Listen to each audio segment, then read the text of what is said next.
세례 요한이 헤롯에게 목배임을 당해 순교했다는 소식을 들으신 예수님께서 요한이 사역하던 빈들 베세다 광야로 가셨습니다. 그곳에 10,000명이 넘는 사람들이 모여 있었습니다. 그 당시에 문제 많고 그래도 해결하지 못해 힘들어하던 사람들이 예수님의 소문을 듣고 그렇게 많이 모인 것입니다. 이때 예수님께서는 그들을 외면하지 아니하시고 한 사람 한 사람 다 안수해 주시면서 고쳐주셨지요. 그러던 중 저녁 식사해야 할 때가 되었습니다. 모인 사람들은 배가 고픈데 그 많은 사람들에게 나눠줄 음식이 없었습니다. 그들 중에 있었던 음식은 한 어린아이가 들고 있었던 도시락 하나뿐이었지요. 아이가 예수님 부흥 집회에 가겠다고 하니 가거든 굶지 말고 먹으라고 그의 어머니가 싸주신 도시락이었습니다. 그 안에 떡 5개와 작은 생선 2마리가 있었습니다. 예수님께서 그 도시락을 받아 드시고 축사하신 후에 제자들에게 떼어주시면서 무리들에게 나눠주라 하십니다. 그래서 제자들이 다니면서 무리들에게 나누어 주었더니 그곳에 모여있는 모든 사람들이 다 배불리 먹고도 12바구니나 남는 기적이 일어났습니다. 할렐루야. 이것이 바로 우리가 잘 아는 오병이어의 기적사건입니다. 예수님께서는 이를 통해서 사람들에게 2가지 사실을 알려주셨지요. 첫째는 예수님은 어떤 병이든지 다 고쳐주신다는 것과 또 하나는 배고픔의 문제를 예수님은 해결해 주신다는 것이었습니다. 이러자 당시 사람들이 열광하기 시작을 합니다. 우리가 이런 분을 왕으로 모셔야 돼. 우리가 이런 분을 왕으로 세우면 우리 나라도 외세의 지배로부터 벗어나서 해방할 수 있고, 아니 질병도 다 해결할 수 있잖아. 아니 먹고 사는 문제도 해결할 수 있잖아. 예수님을 우리의 왕으로 세웁시다. 옳소 그렇게 합시다. 여러분, 그 당시 분위기가 이랬습니다. 여러분, 이런 분위기를 보면서 지금 우리나라 대선 정국이 생각이 나대요. 여러분, 내년 대선에 나가서 대통령 되겠다는 사람들이 지금 20명이 넘습니다. 서로 내가 대통령이다, 내가 적임자다, 내가 나서야 나라를 바르게 세울 수 있다라고들 합니다. 여러분, 그런데 예수님께서는 이 당시에 왕이 되겠다고, 대통령이 되겠다고 나서지 않으셨습니다. 그런데도 불구하고 백성들이, 민중들이 예수님을 왕 단독 후보로 지금 추대하는 거예요. 그러니 요즘 정치계에서 나도는 말로 하자면 예수님께서 별을 붙잡는 기회가 된 겁니다. 예수님은 가만히 계시기만 해도 민중의 지도자가 되어져서 당시 정권을 무너뜨리고 새 정부가 들어설 때 수장이 될 수 있는 상황이잖아요. 여러분, 이때 예수님께서 어떻게 하셨는가? 예수님께서 그 낌새를 느끼자마자 제자들에게 너희들 빨리 배를 타고 건너편으로 가라. 그러시고 예수님은 그들을 떠나서 산으로 피해 가셨습니다. 여러분, 이상하지 않아요? 서로 되겠다고 하는데 추대해서 되라고 하시는 예수님, 그것을 떠나셨습니다. 바로 그 이유는 예수님께서 이 세상 오신 목적이 세상 권력 잡으려 오신 것이 아니기 때문입니다. 그리고 예수님께서 이 땅에 오시는 목적이 사람들의 먹고 사는 문제나 해결해 주시려고 오신 분이 아니기 때문에 그래요. 그보다 더 근본적인 문제, 사람이 안고 있으면서 해결하지 못한 죄의 문제를 해결하기 위해서 이 세상에 오셨기 때문입니다. 할렐루야. 여러분, 그렇다고 해서 예수님께서 사람들의 먹고 사는 문제에 관심 없으셨던 게 아니고 질병으로 고통하는 백성들의 그 사정을 모르셨던 것이 아닙니다. 예수님은 사람들이 자유롭게 살기를 원하시고 건강하게 살기를 원하시고 행복하게 살기를 원하십니다. 할렐루야. 그래서 예수님 보세요. 이 땅에 계실 때 병자들 보시면 다 고쳐주십니다. 귀신 들린 자 보시면 귀신을 다 쫓아내주시고 배고픈 자를 보시면 기적을 통해서라도 배고픔의 문제를 해결해 주셨습니다. 할렐루야. 그런데 예수님께서 아무리 이렇게 해주셔도 여러분 사람이 살다 보면은 병이 또 생기잖아요. 한 끼 음식 기적으로 해결받았어도 또 시간 지나면은 먹어야 되잖아요. 여러분 그렇다고 그래서 예수님께서 모든 사람 곁에 항상 계시면서 그렇게 다 수발될 수 없잖아요. 모든 사람들이 다 예수님 곁에 있으면서 예수님의 그 능력으로 문제 해결하며 살 수 없잖아요. 그래서 예수님께서 사람의 병을 고쳐주시든지 귀신을 쫓아주시든지 먹을 것을 먹게 해주실 때에 꼭 하시는 말씀이 있습니다. 그게 뭐냐? 한번 따라해 볼까요? 나를 믿어라. 다시 한번 할까요? 나를 믿어라. 예수님께서 기적 베푸시면서 꼭 하신 말씀이 나 믿어라 그 말입니다. 이 말이 무슨 말입니까?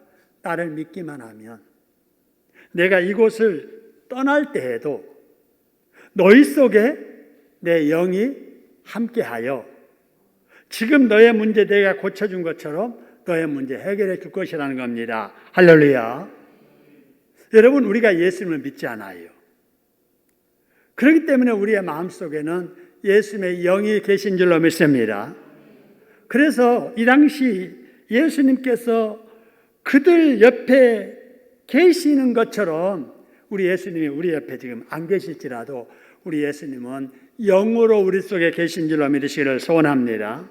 그래서 예수님을 믿기만 하면 여러분 먹고 사는 문제도 해결받고 질병의 문제도 여러분 해결받을 줄로 믿으시기를 주님의 이름으로 축원합니다. 이런 은혜가 9월 첫 주를 맞은 여러분 모두에게 여러분 충만하기를 주님의 이름으로 축원합니다. 그렇게 해주실 우리 하나님께 박수로 감사드립니다. 예수님 감사합니다. 감사합니다. 자, 여러분 여기까지가 지난주에 드렸던 말씀이었고요. 자, 오늘입니다. 오늘 본문 24절에 보니까 예수님의 이제 제자들이 예수님의 명령을 듣고 빨리 배 타고 건너편으로 가라 하셨을 때 배를 타고 지금 가는 거예요. 자, 배가 여러분 바다 가운데 지나는 중에 바다라고 하는 것은 여기 갈릴리 호수입니다. 근데 이 당시에 뭐 드론으로 위성으로 그 지역을 찍을 수가 없으니까 이쪽에 살던 사람들은 저쪽에 이제 안 보이고 물만 있으니까 바다로 알았던 거예요. 그래서 호수지만 바다라고 불러서 저도 바다라고 이렇게 하겠습니다. 제자들이 탄 배가 바다를 지나는 중에 돌풍을 만났습니다. 저도 성지순례 가서 그날 바로 이 바다를 배를 타고 가면서 제가 설교를 했습니다. 다른 사람들 다 배에 앉아 있고 제가 대표로 목사님들 거기 앉아 계시는데 설교를 했는데 돌풍을 불지 않았어도 막 이렇게 배가 흔들거리니까 중심을 잡기 힘들어서 옆에 있는 기둥 꼭 붙잡고 기대고 그러면서 겨우 설교를 했었는데요. 여러분 이때 돌풍이 뭐냐? 갑자기 불어닥치는 강풍입니다. 그 갈릴리 이 둘레에는 높은 산이 있거든요. 그래서 이제 바람이 이렇게 불다가 기온차 때문에 기류가 급격하게 이렇게 변하게 되면은 이 바람이 잔잔했던 그 바다가 갑자기 이제 파도가 출렁거리면서 이렇게 이제 바람이 부는 거죠. 이게 돌풍입니다. 그 돌풍을 만난 거예요. 근데 그 배 안에 타고 있었던 예수님의 제자들은 전직이 다 어부 출신들입니다. 어부로 태어나서 어렸을 때부터 그냥 고기잡이, 그물 손질, 바다에서 잔뼈가 굵은 사람들이어서 어지간한 바람은 다 조정할 수 있는 도사들이었어요. 그런데도 불구하고 이때 불어닥친 돌풍은 그들이 감당할 수가 없었습니다. 배가 흔들거립니다. 심하게 흔들거리니까 방향 잡기도 어렵습니다. 금방이라도 배가 뒤집어질 것 같습니다. 자, 죽을 지경입니다. 제자들이 정말 어떻게 해서든지 견뎌보려고, 이겨보려고 몸부림을 칩니다. 여러분, 그러느라고 2시간, 3시간이면 건널 수 있는 그런 거리인데 25절의 말씀 보니까 밤 4경까지 바로 바다 위에서 힘들었더라 그랬습니다. 이 밤 4경이 우리의 지금 시간으로 계산하면 새벽 4시입니다. 우리 새벽기도 드리기 바로 전에 그 시간인데 그때까지 배가 그저 출렁거리면서 어떻게 해서든지 뒤집혀지는 것을 방지해 보려고 애쓰는 그런 상황에 제자들은 지칠 대로 지쳤습니다. 이제 더 이상 할 수 없어서 죽음을 기다릴 수밖에 없을 정도의 절망 상황까지 이르렀을 때 25절의 말씀을 보니까 놀라운 일이 벌어지게 됩니다. 여러분, 어둑어둑한 새벽 바로 4시에 한 물체가 바다 위에서 탁 나타나더니 자기 있는 곳을 향해서 막 다가오는 거예요. 제자들이 그 모습을 보고 소리를 지릅니다. 아, 저기 좀 봐, 저기 좀 봐. 뭐가 우리를 향해서 오고 있지 않아? 저기. 아니, 저거 유령 아닌가? 유령이 나타났다! 이렇게 소리를 지릅니다. 그 순간에 우렁찬 목소리가 들립니다. 27절, 나다. 나니 안심하라.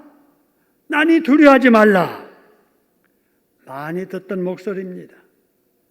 산에서 기도하시던 예수님께서 위기에 처한 제자들을 아시고 그들을 구하시려고 급하게 바다 위를 걸어 오신 겁니다. 할렐루야. 여러분, 여기서 우리가 붙잡아야 될 교훈이 몇 가지 있습니다. 그것이 뭐냐? 저나 여러분이나 우리의 인생이라는 것이 뭐냐? 백길 인생과 같다는 거예요. 여러분, 이 세파에 흔들리는 배에 우리 몸을 싣고 우리 가족을 싣고 뭔가 우리가 바라는 행복이라고 하는 그 항구를 향해서 나아가고 있는 거예요. 여러분, 백길에는 예상치 못한 이렇게 돌풍도 불고 강풍도 이렇게 만나듯이 우리 인생에 예상치 못한 이러한 풍랑이는 어려운 일들을 많이 겪게 됩니다. 이만하면 됐겠다 싶은데 엉뚱한 일이 생깁니다. 자식에게 문제가 생기기도 하고 건강했던 몸에 질병이 찾아와서 어려움이 생기기도 하고 잘 나가던 사업 출렁거리면서 여러 가지 위기가 찾아오기도 합니다. 여러분, 예상치 못한 바람, 예상치 못한 파도 같은 어려움을 만나서 지금 너무나도 힘들어하신 분들이 계실 겁니다.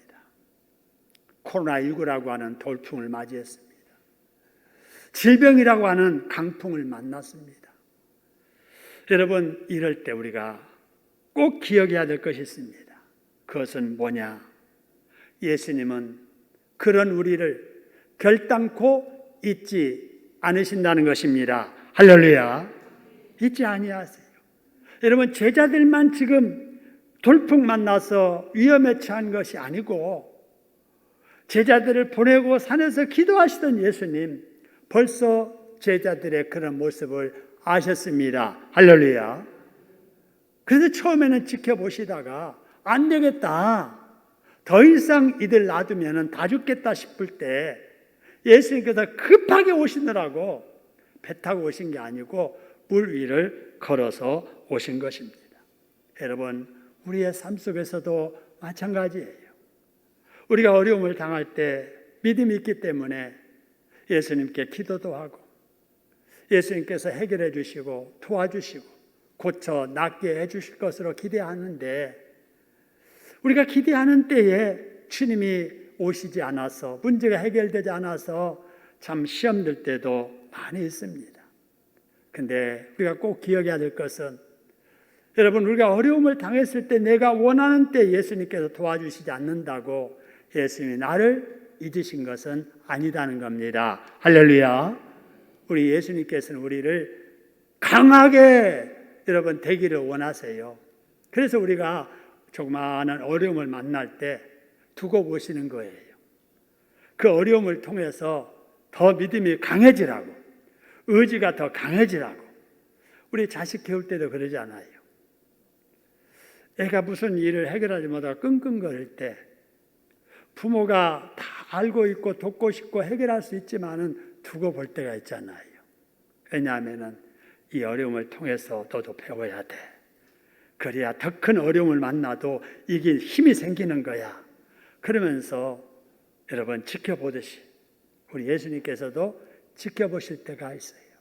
그런데 아무리 감당을 하려고 해도 더 이상 감당할 수 없는 그런 상황이 되면 여러분 우리 주님은 바다 위를 걸어오시듯 여러분 지체하지 아니하고 우리 곁에 찾아오시는 줄로 믿으시기를 소원합니다.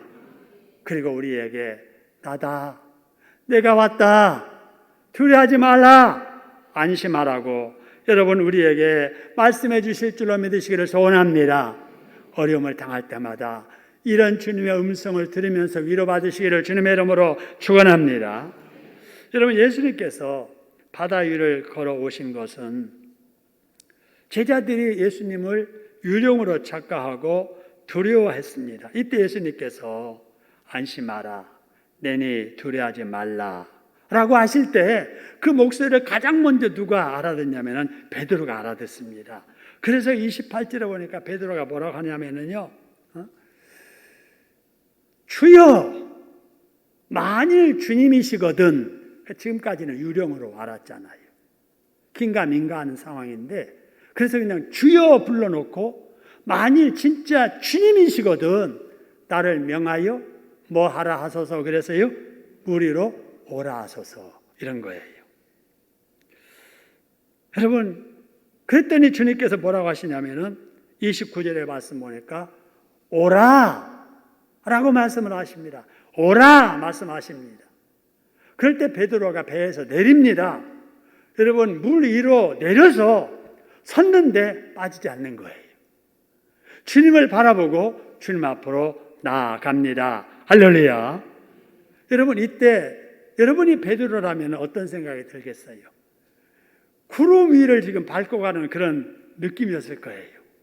그래서 지금 한 걸음 한 걸음 주님을 향해서 지금 나아가는데, 여러분 이어지는 30절 말씀 보니까 갑자기 베드로가 물속에 그냥 싹 빠져버리는 거예요. 허우적거립니다. 왜 그랬을까?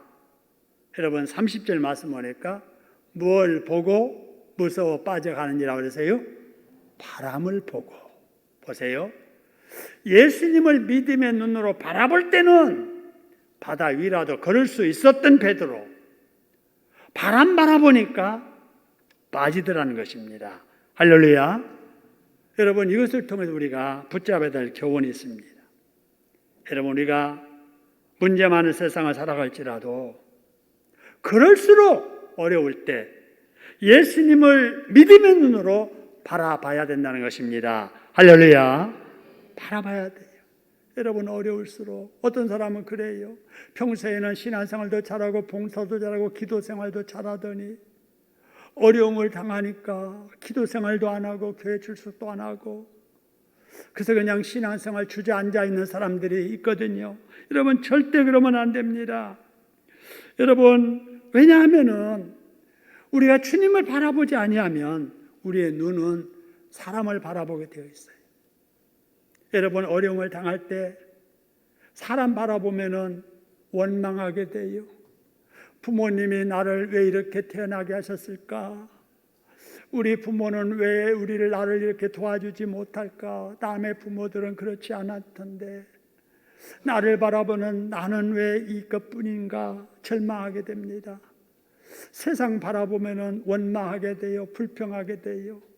그래서 여러분, 어려울 때마다 절대로 여러분 자신도 바라보지 말고 옆에 누구도 바라보지 말고 주님을 바라보시기를 주님의 이름으로 축원합니다. 주님을 바라보셔야 돼요. 여러분, 주님을 바라보면 여러분 코로나의 상황에서도 그것을 여러분 딛고 앞으로 걸어나갈 수 있는 힘을 우리 주님께서 허락해 주실 줄로 믿으시기를 소원합니다. 우리 주님께서는 우리에게 찾아오셔서 손을 내미시고 우리를 붙잡아 주실 줄로 믿으시기를 소원합니다.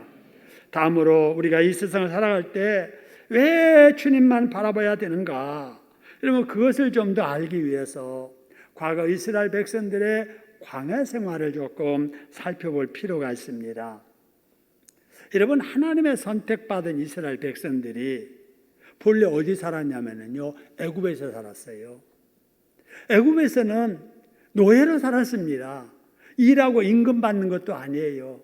마치 짐승처럼 머슴살이하고 중노동하고 임금도 못 받고 부모가 그러니 자식도 그러고 그렇게 살았던 거예요. 하나님의 백성들이 이렇게 사는 것을 보신 하나님께서 그들에게 자유를 주시려고 하나님의 사람 모세를 세우셔서 그 시간에 그 당시에 신과 같았던 바로를 굴복시키시고 이스라엘 백성들을 해방시켜 자유케 하셨습니다. 할렐루야. 그래서 이스라엘 백성들이 바로의 이제 악정에서 자유함을 얻어서 하나님의 약속의 땅을 향해서 가는 도중에 홍해를 만나게 됩니다. 앞으로 가야 되는데 바다가 가로막혀 있는 거예요. 근데 거기까지 이르렀을 당시에 바로의 마음이 변심하게 됩니다. 우리 밑에서 노예 생활하던 사람들 다 내보내면은 우리 노동력이 없어서 어떻게 경제가 돌아가는가? 안 되겠다. 다시 저놈들을 잡아오라. 군대를 동원해서 추격하게 됩니다. 이스라엘 백성들. 뒤에서는 애국 군대가 잡으러 오지요. 앞에는 홍해가 가로막혀 있지요. 이런 상황을 진퇴양난이라고 하잖아요. 여러분, 이때 이스라엘 백성들이 뒤에 있는 애굽의 군대를 바라봤거나 여러분 앞에 있는 바다만 바라봤다면 절망입니다. 앞으로 갈 수도 없고 뒤로 갈 수도 없고 여러분 절망이에요. 만일에 그랬다면 그들은 물에 빠져 죽든지 아니면 애국 군대에게 붙들려서 또다시 노예 생활을 해야 했을 거예요. 그런데 그들이 이 당시에 하나님을 바라봤습니다. 할렐루야. 여러분, 하나님을 바라볼 때 하나님께서는 그들 앞에 가로막혀 있었던 홍해를 가르셨습니다. 할렐루야. 물은 여러분 위에서 낮은 곳으로 흐르게 되어 있잖아요. 흐르던 물 좀 막으면은 흐르던 물 차가지고 그 막았던 거 넘쳐서 또 흐르게 되어 있습니다. 근데 여러분, 이때 이스라엘 백성들은 하나님의 능력으로 양쪽 사이에 물벽이 생긴 거예요. 무슨 볼을 만들어 가지고 물을 이렇게 막은 게 아니에요. 하나님께서 능력으로 물을 갈라지게 하시고 물벽이 생기게 하시고 이스라엘 백성들 홍해를 여러분 바다 위로 걷는 게 아니에요. 여러분, 그 바닥을 밟고 걸어서 건넜습니다. 할렐루야. 이게 하나님을 바라본 자들에게 베푸시는 하나님의 능력입니다. 할렐루야. 그래서 이스라엘 백성들을 다 건너가게 하시고 이스라엘 백성들의 그 수가 다 건널 때 애굽의 군대는 추격해서 중간까지 왔을 때 하나님께서는 갈라지게 하셨던 그 홍해 수벽 다시 합해지게 해서 뒤쫓아왔던 애국 군대 다 수장되어서 벌받아 죽게 됩니다. 여러분, 하나님을 바라본 자들에게 지금도 이와 같이 역사하시는 하나님이 여러분의 아버지 되심을 믿으시기를 소원합니다. 여러분, 우리가 이 세상을 살아가면서 이런 걸 통해서 우리가 한 가지 배우고 또 한 가지는 이스라엘 백성들이 홍해 건넜어요. 이제 약속의 땅까지 가야 돼요. 근데 그 길 과정에 사막이 있는 거예요. 사막은 모래뿐이에요. 더워요. 거기에 어린아이, 노인들, 노약자 여러분 전체가 걷는 거예요. 여러분, 걸어도 그냥 걷는 게 아니에요. 등에 다 텐트 짊어지고 세간살에 짊어지고 필요한 물품 짊어지고 땡볕 씻는 사막길을 걸으니까 얼마나 힘들겠어요. 하지만 여러분, 그래도 참아야지요. 왜냐? 하나님께서 애굽에서 나오게 해주셨고 홍해를 건너서 건너게 하셨고 있어야 될 땅 그곳을 예비하셔서 그곳으로 가는 과정이라면은 가는 길에 어려움이 있으면은 참아야 되지요. 그래도 어려우면은 하나님을 바라봐야 될 줄로 믿습니다. 그리고 기도했어야 되죠. 하나님이 부르셔서 가라고 하셔서 가지만 너무 힘듭니다. 도와주세요라고 하면서 하나님을 바라봐야 되는데 그들은 그러지 않았습니다. 그래서 어떻게 했느냐? 민수기 21장 4절 6절의 말씀을 보니까 어려움이 계속되자 길로 말미암아 백성들의 마음이 상해서 하나님과 모세를 원망이 시작을 합니다. 뭐라고 말합니까? 어찌하여 우리를 애굽에서 인도하여 내어서 이 광야에서 죽게 하는가? 이곳에는 먹을 것도 없고 마실 물도 없도다. 우리의 마음이 이 하찮은 음식을 싫어하노라. 이러면서 원망하는 거예요. 여러분, 하나님이 가장 싫어하는 게 뭔 줄 아세요? 하나님의 축복 속에 살면서도 조그마한 어려움이 있을 때 감사를 모르고 원망하는 소리 가장 싫어하십니다. 그래서 여러분, 하나님께서 그러는 사람들에게 민수기 21장 6절에 보니까 불뱀을 보내가지고요 백성들을 다 물게 하는 거예요. 여러분, 이들이 지금 걸어가다가 그냥 모래 위에다가 그냥 돗자리 하나 깔고 뭐 텐트 이렇게 한번 치고 거기서 노숙하는 상황이에요. 근데 거기에서 그냥 뱀들이 나와가지고 거기에 잠자는 사람들을 막 무는 거예요. 하나님의 은혜 속에서도 감사할 줄 모르고 원망하는 자를 벌하시는 하나님의 모습입니다. 근데 하나님께서는 사람을 벌하는 게 목적이 아니에요. 사람은 잘못할 수도 있다. 그래서 원망하다가 불뱀에 물려서 죽게 된 사람에게도 살 방법을 알려주십니다. 그게 이제 8절 9절의 말씀 보는 게요. 하나님께서 모세에게 야, 백성들 불뱀에 물려서 다 죽게 생겼으니 네가 그와 똑같은 뱀을 만들어라. 그래서 장대 위에 매달라라. 그리고 사람들에게 다니면서 뱀에 물린 자마다 저것을 바라보아라. 장대에 매달린 그 놋뱀을 바라보면 살리라 라고 전하게 하십니다. 이때요, 아니 그거 바라본다고 내가 낫겠어? 끝까지 깨닫지 못하고 원망하고 불평하고 불신하던 사람들 다 죽습니다. 근데 원망하다가 하나님께 벌받아서 불뱀에 물렸을지라도 그 다음에 주시는 말씀, 산다는 그 말씀을 믿고 장대에 매달린 그 놋뱀을 바라보는 자는 여러분 죽지 않고 살게 됐습니다. 할렐루야. 여러분, 이 말씀을 통해 우리에게 주시는 메시지가 있습니다. 사람은 실수할 수 있어요.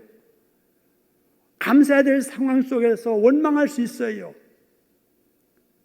그러나 여러분, 그런 죄를 지었다 할지라도 깨닫고 회개하고 믿고 순종하는 자는 살게 해주십니다. 할렐루야. 여러분, 이게 뭘 예표하는 말씀이냐면요, 장차 이 세상에 오실 예수 그리스도, 죄의 불뱀에 물린 사람마다 다 죽어가는데 그럴지라도 십자가의 놋뱀처럼 달리신 예수 그리스도를 바라보고 믿는 자는 죽지 않고 영생 얻으리라. 할렐루야.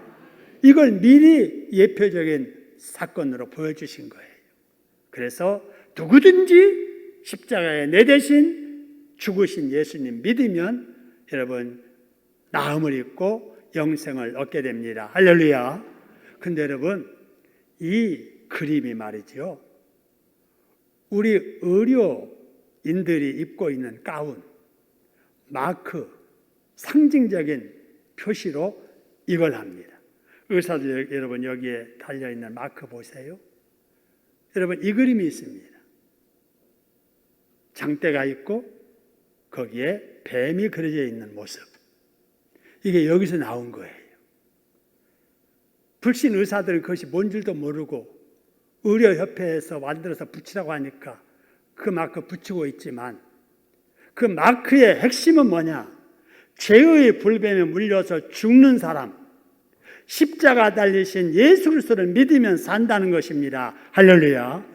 복음의 마크예요. 여러분, 우리가 이 세상에 살면서 실수도 할 수도 있습니다. 그러나 깨닫는 기회가 왔을 때 회개하고 예수님 바라보면 여러분 죽을 자도 여러분 살아나게 될 것이고 우리 주님의 능력으로 코로나의 어려움도 발로 밟아버리고 승리하게 될 줄로 믿으시기를 주님의 이름으로 축원합니다. 여러분, 그런데 우리가 주님을 바라보고 살다가도 베드로가 주님 바라보다가 바람 바라보고 빠지는 것처럼 우리도 주님 바라보고 신앙생활 잘하다가 나 바라보고 주변 사람 보고 세상 바라보다가 여러분 빠질 때도 많이 있습니다. 그래서 코로나의 어려움 때문에 불신에 빠져 있는 사람들도 있고요. 건강하다가 질병에 지금 빠져 있는 사람들도 있고요. 잘 나가던 사업 장사 안 돼서 정말 이렇게 불황에 깊이 빠져 있는 사람들도 있습니다. 여러분, 이럴 때 어떻게 해야 되지요? 여러분, 이럴 때 해야 될 일이 있습니다. 그게 뭐냐? 30절 베드로처럼 해야 됩니다. 보세요. 베드로가 주님 바라보다가 물 위를 걸었는데 바람 바라보고 빠질 때 뭐라고 하느냐 보세요. 바람을 보고 무서워 빠져가는지라 그 다음에 뭐하여 이르되 그래서요 소리 질러. 여러분, 위험에 빠지면은 뭐 질러야 된다고요? 소리 질러 그래야 돼요. 누구 없습니까? 살려주세요. 소리 질러야 돼요. 소리 질러야 돼요. 근데 소리 질러도 사람이 듣고 와서 도와주려고 하면은 아이고 나는 못하는데 나는 할 수 없는데 그래요. 그래서 우리는 소리 질러도 누구에게 소리를 질러야 되느냐? 여기 보니까 한번 따라합시다. 주여 나를 구원하소서. 다시 한번 주여 나를 구원하소서. 그죠? 여러분, 감당할 수 없는 어려움이 있을 때 여러분 이 믿음의 소리를 지르시기를 주님의 이름으로 축원합니다. 지금 우리에게 필요한 것이 이 믿음의 소리 지름이에요. 우리가 여러분 사회적 거리두기는 해도 하나님과 거리두면 안 되잖아요. 하나님과 거리두면 안 되니까 하나님과 대면하기 위해서 해야 될 일이 무엇인가? 우리가 집에서 여러분의 장사하는 현장에서 근무하는 직장에서 여러분 소리 지르시기를 주님의 이름으로 축원합니다. 주여 나를 구원하소서. 주여 우리 자식들을 구원해 주소서. 주여 우리의 사업을 내 하는 일을 구원해 주달라고 여러분 소리 지르시기를 주님의 이름으로 축원합니다. 여러분, 이렇게 베드로가 소리를 질렀더니 어떻게 됐느냐? 여러분 31절 32절의 말씀을 보니까 믿음이 작은 자여 왜 의심하느냐 하시고 즉시 손을 내밀어 베드로를 건져주십니다. 할렐루야. 여러분, 이것을 보면서 깨달아야 될 것은 지금 우리가 어떤 어려운 환경에 빠져 있을지라도 베드로처럼 주여 나를 구원하소서 라고 소리를 질러야 한다는 것입니다. 할렐루야. 그렇게 하면은 예수님께서 즉시 손을 내밀어서 여러분의 지친 손 붙잡아 주실 줄로 믿으시기를 소원합니다. 여러분, 우리가 부르는 복음성가 중에 이게 있습니다. 주님여 이 손을 꼭 잡고 가소서. 약하고 피곤한 이 몸을 폭풍 후 흑암속 해치사 빛으로 손잡고 날 인도하소서. 할렐루야. 여러분, 남은 여생 주님께서 내밀어 붙잡아 주시는 주님의 그 손을 붙잡고 일평생 주님의 도우심으로 승리하며 살아가시기를 주님의 이름으로 축원합니다. 그렇게 해주실 우리 하나님께 박수로 감사드려요. 감사합니다. 자, 물에 빠져가는 베드로의 손을 붙잡으신 예수님께서 베드로와 함께 제자들이 타고 있던 배에 올라가셨습니다. 바로 그때 또 놀라운 기적이 일어나게 됩니다. 어떤 일인가? 32절 보시기 바랍니다. 배에 함께 오름에 예수님께서 손 내밀어 베드로 손을 꼭 잡고, 베드로 역시 주님의 손을 꼭 잡고 배에 오름에 뭐가 어떻게 된지라고 그래서요? 바람이 그쳤다는 겁니다. 할렐루야. 여러분, 예수님이 함께 하는 배, 여러분, 바람이 그치더라는 겁니다. 할렐루야. 여러분, 배에 예수님이 계시느냐 안 계시느냐가 이렇게 중요한 거예요. 여러분, 사람이 다 똑같은 사람이지만 그 마음속에 주님이 계시는 사람인가 안 계신 사람인가 이렇게 다르는 거예요. 주님이 안 계시는 사람 속에는 풍랑이 일어도 그걸 해결할 수가 없는 거예요. 근데 주님이 계시는 사람에게는 풍랑이 인다 할지라도 주님이 역사하시면 바람도 그치고 바다도 잔잔케 됩니다. 할렐루야. 여러분, 이런 주님을 우리가 모시고 살다고 하는 것을 믿으시기를 소원합니다. 우리가 예수 믿을 때 우리 마음 문 열고 예수님을 받아들였잖아요. 영접했잖아요. 그 순간에 우리 예수님 영으로 우리 속에 들어와 계신 줄로 믿습니다. 그래서 그분이 성령님이에요. 성령님께서 우리 속에 내재하십니다. 우리 속에 계시는 거예요. 여러분, 그렇기 때문에 우리 속에 예수님이 계신다 생각하고 계신 예수님이 나를 지배하도록 우리가 성령 충만해야 됩니다. 할렐루야. 아무리 좋은 여러분 핸드폰이라도 여러분 이게 살 때 100만 원 넘겨 줬거든요. 여러분, 그런데 제가 충전하지 않고 밤에 그냥 놔두면 그 다음날 작동해요, 안 해요? 안 해요. 아무리 좋은 기기라도 충전해야 되고 아무리 값비싼 성능 좋은 자동차라도 기름 놓아야 가는 거지, 기름 없이 가는 자동차 없고 충전되지 않고 작동하는 전자기기 없습니다. 여러분, 우리 속에 성령이 계셔도 계속 성령 충만하도록 영적인 재충전을 해야 됩니다. 할렐루야. 이 시간이 여러분 성령 충만을 충전하는 시간인 줄로 믿으시기를 소원합니다.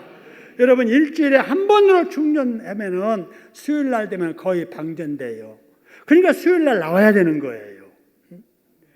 여러분, 그래서 매일매일 충전하는 사람은 새벽기도 나오시는 분, 3일마다 한 번 충전하는 사람은 수요 예배 나오시는 분, 여러분 능력이 달라요. 능력이, 파워가, 힘이 다르다 그 말입니다. 여러분, 코로나 상황에서 아무리 어려워도 여러분 성경 읽고 기도하고 여러분 이런 어려운 상황에서도 어떻게 해서든지 예배 출석해서 성령 충만함 저와 여러분 되기를 주님의 이름으로 축원합니다. 여러분, 그런데 여러분의 인생 배에 예수님이 타고 계시나요? 여러분의 가정의 배에 예수님이 함께 타고 계시는가요? 여러분의 사업장에, 여러분의 직장에 예수님이 함께 계신가요? 예수님을 여러분의 배에 선장으로 모시기를 주님의 이름으로 축원합니다. 그러면 주님께서 여러분과 어떤 상황에서도 함께 해주실 줄로 믿습니다. 그래서 우리 주님께서 백길 인생을 살아가는 우리의 형편을 아시고 이런 말씀 하셨어요. 이사야서 43장인데요 1절 보니까 너는 두려워하지 말아라. 내가 너를 이미 구속하였고 내가 너를 지명하여서 불렀나니 너는 누구 것이라? 주님이 누구 것이라고 그래요? 내 것이라고 하세요. 할렐루야. 따라합시다. 나는 주님의 것이다.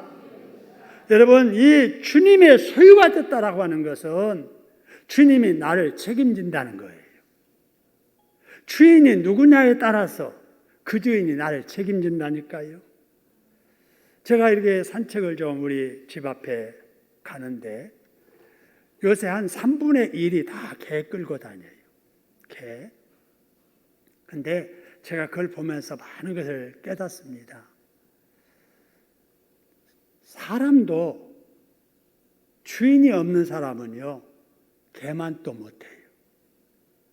근데 짐승도 주인 만나니까 대접받아요. 보세요. 개들이 정말 좋을지 안 좋을지 모르는데 예쁜 옷을 입혀가지고 다녀요.